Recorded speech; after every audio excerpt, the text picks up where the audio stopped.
Investing for retirement is challenging, but seeking the appropriate advice can be even more confusing, especially since those selling financial expertise are not all created equal. Efforts in Washington are underway to help change that for brokers, advisors, and financial planners. You're going to have complete registration and regulation of the advisors, so there's going to be a lot more protection for people systemically and individually.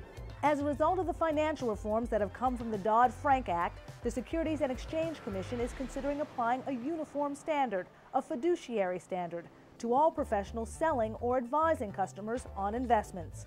A fiduciary standard is considered the highest standard, requiring financial advisors and institutions to put their clients' interests ahead of their own.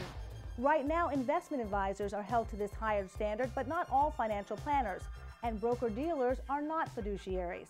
They're only required to make recommendations that are suitable for their customers. The fact that your advisor isn't a fiduciary, that doesn't make them a bad advisor. It just means that there are potential conflicts of interest.